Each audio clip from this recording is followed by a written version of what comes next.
besoin de toi, maître. Heureuse est la mère qui t'a porté et allaitée. Heureux plutôt ceux qui écoutent la parole de Dieu et qui l'observent.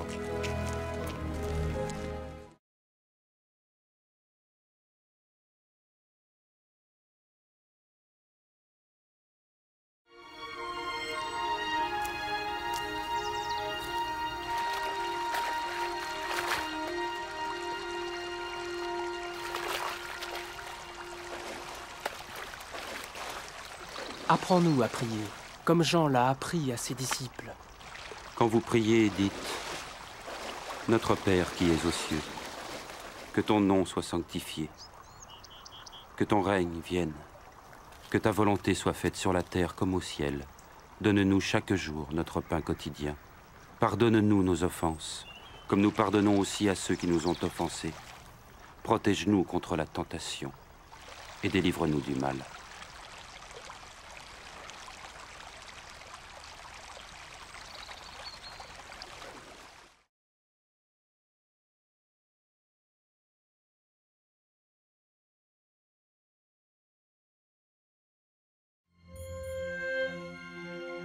Dans les Saintes Écritures, Dieu déclare que le Messie viendrait pour être le sauveur du monde. La vie de Jésus prouve qu'il est bien celui dont les prophètes avaient parlé.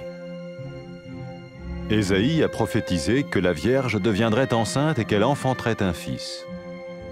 Des siècles plus tard, la naissance de Jésus accomplissait cette prophétie.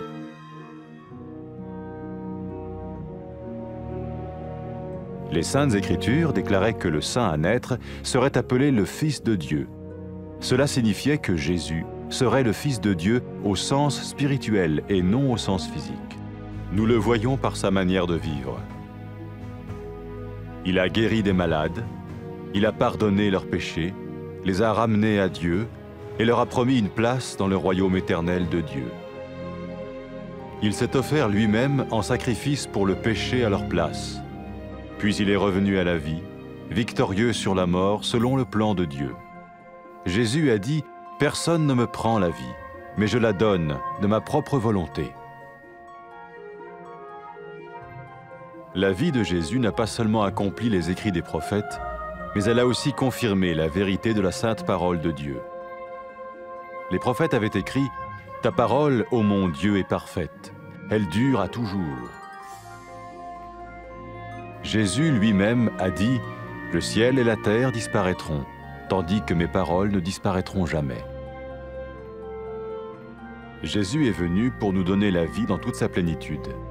Mais quand l'homme a désobéi à Dieu dans le jardin d'Éden, il a choisi sa propre voie et ses actions l'ont séparé du Créateur.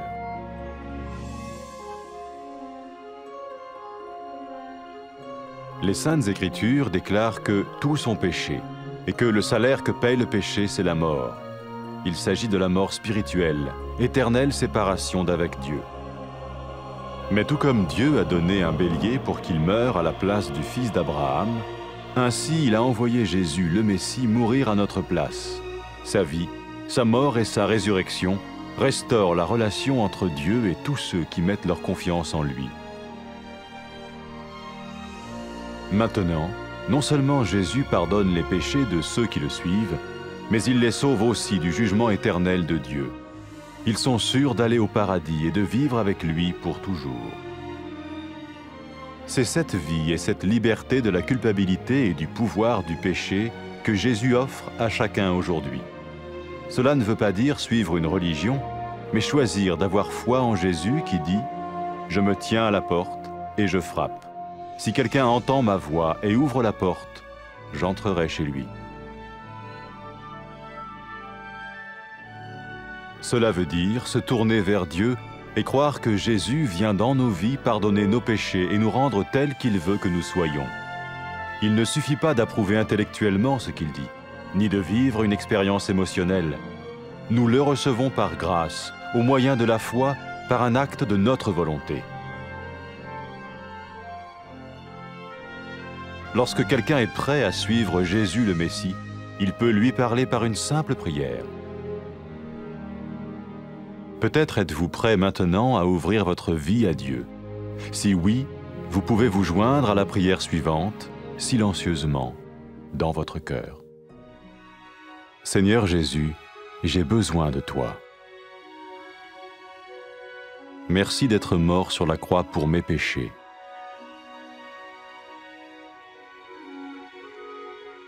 Je confesse mes péchés et je m'en repens.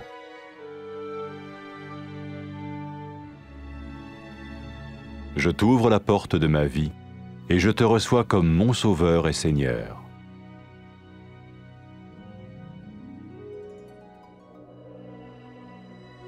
Merci de me pardonner mes péchés et de me donner la vie éternelle.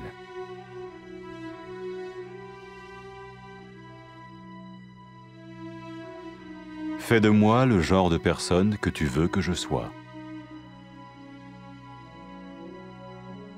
Maintenant que je deviens l'un de ceux qui te suivent. Amen.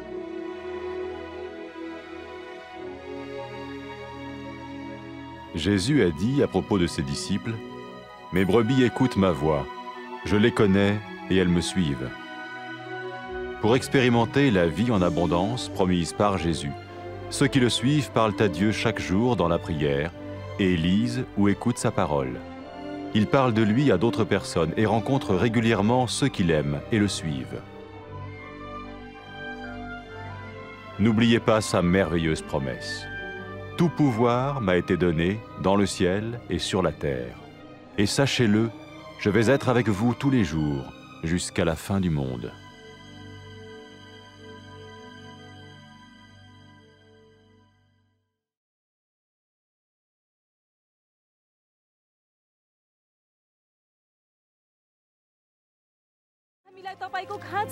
ती नारी धन्यको हुन्, तपाईलाई गर्भधारण गरिन् र दूध चुसाइन्। बरु ती मानिसहरू धन्य हुन् जसले मेरा वचनहरू सुन्छन् र पालना गर्छन्।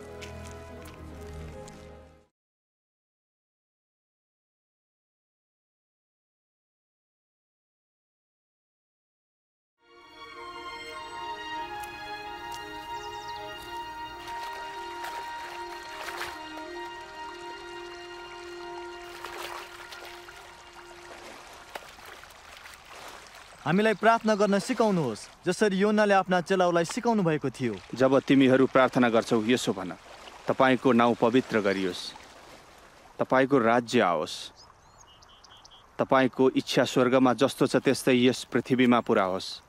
आज हामीलाई दिनभरिको भोजन दिनुहोस् अनि हाम्रा अपराधहरू क्षमा गर्नुहोस्, जसरी हामीले पनि आफ्ना अपराधीहरूलाई क्षमा गरेका छौँ। हामीलाई परीक्षामा पर्न नदिनुहोस्, तर दुष्टदेखि बचाउनुहोस्।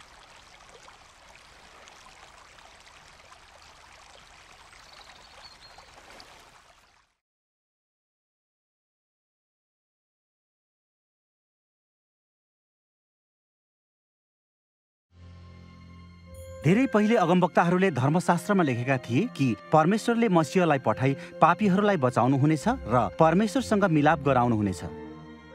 येशू ख्रीष्टको जीवनले के देखाउँछ भने उहाँ वास्तवमै मुक्तिदाता हुनुहुन्छ। यसैया नामका एकजना अगमवक्ताले लेखेका छन्, हेर कन्या गर्भवती हुनेछिन्, तिनले एउटा छोरो जन्माउने छिन् र यो कुरा पुरा भयो। मरियम कन्या छँदै पवित्र आत्माको शक्तिद्वारा गर्भवती भइन् र येशू ख्रीष्टलाई जन्म दिइन्।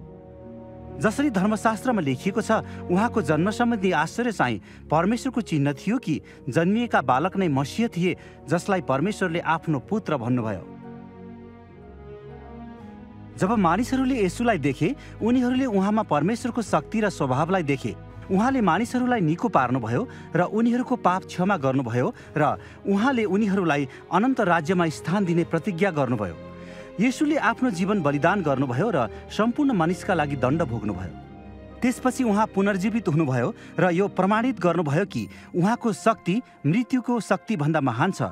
प्रभु येशू ख्रीष्टले भन्नुभयो, आफ्नो प्राण अर्पण गर्ने अधिकार मसँग छ र फेरि लिने अधिकार पनि मसँग छ। येशूको जीवनले अगमवक्ताहरूले लेखेका कुरालाई पूरा गर्यो र परमेश्वरको पवित्र वचन अकाट्य र अनन्त छ भन्ने कुरा प्रमाणित गरिदियो। जे अगमवक्ताहरूले भनेका थिए त्यो भयो। येशू नै परमेश्वरको वचन हुनुहुन्थ्यो। ख्रीष्ट येशूमा परमेश्वरले आफैलाई यस संसारका मानिसहरूका लागि प्रकट गर्नुभयो। येशू हामीलाई प्रशस्तताको जीवन दिनका लागि आउनुभयो, जुन जीवन परमेश्वरले पहिलो मानवका रूपमा पुरुष र स्त्रीलाई सृष्टि गर्दा दिनुभएको थियो। तर उनीहरूले परमेश्वरलाई धोका दिए र उहाँको आज्ञा उल्लङ्घन गरे।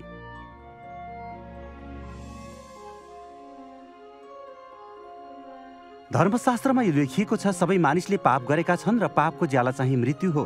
जो मानिसले पाप गरेको छ ऊ परमेश्वरसँग जिउन सक्दैन। तर जसरी परमेश्वरले अब्राहमको छोराको सट्टामा मर्नको निम्ति थुमा झुटाउनु भयो, त्यसरी नै आदमको सन्तानहरूको स्थानमा मर्नको लागि येशू ख्रीष्टलाई पठाउनु भयो। उहाँले यसो गर्नुभयो ताकि जसले प्रभु येशूमा विश्वास गर्छ र उहाँमाथि भरोसा राख्छ ऊ परमेश्वरको उपस्थितिमा रहन सक्छ। त्यसकारण जसले येशूलाई पछ्याउँछ उसले नरकको दण्डबाट उन्मुक्ति पाउँछ र सदा सर्वदा परमेश्वरसँग वास गर्नेछ।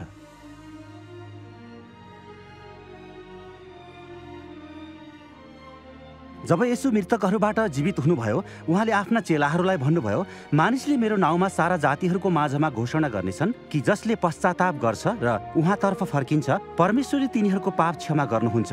येशूले यो पनि भन्नुभयो कि उहाँले आफ्ना चेलाहरूसँग रहनका निम्ति, उनीहरूलाई सत्य प्रकट गर्नका निम्ति र उनीहरूलाई परमेश्वरको मार्ग पछ्याउने शक्ति प्रदान गर्नका निम्ति पवित्र आत्मा पठाउनुहुन्छ। जब पापी स्त्रीले पश्चाताप गरिन् र येशूलाई पछ्याउन थालिन्, उहाँले तिनलाई भन्नुभयो, तिम्रा पापहरू क्षमा भएका छन्, तिम्रो विश्वासले तिमीलाई बचाएको छ।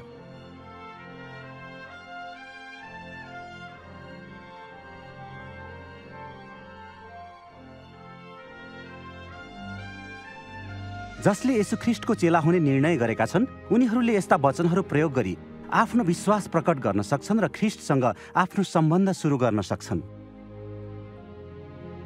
परमेश्वर पिता, तपाईँ धर्मी हुनुहुन्छ। म तपाईँलाई धन्यवाद दिन्छु किनभने तपाईँले मलाई प्रेम गर्नुभयो। मैले तपाईँको आज्ञाहरू पालन नगरी तपाईँको विरुद्धमा पाप गरेको कारण म दुःखी छु। प्रभु येशू ख्रीष्टलाई मेरो खातिर क्रुसमा मर्नका निम्ति पठाउनु भएको लागि धन्यवाद। र उहाँ फेरि मृत्युबाट जीवित हुनुभयो। उहाँले मैले भोग्नुपर्ने दण्ड भोग्नु भएको लागि म धन्यवाद दिन्छु।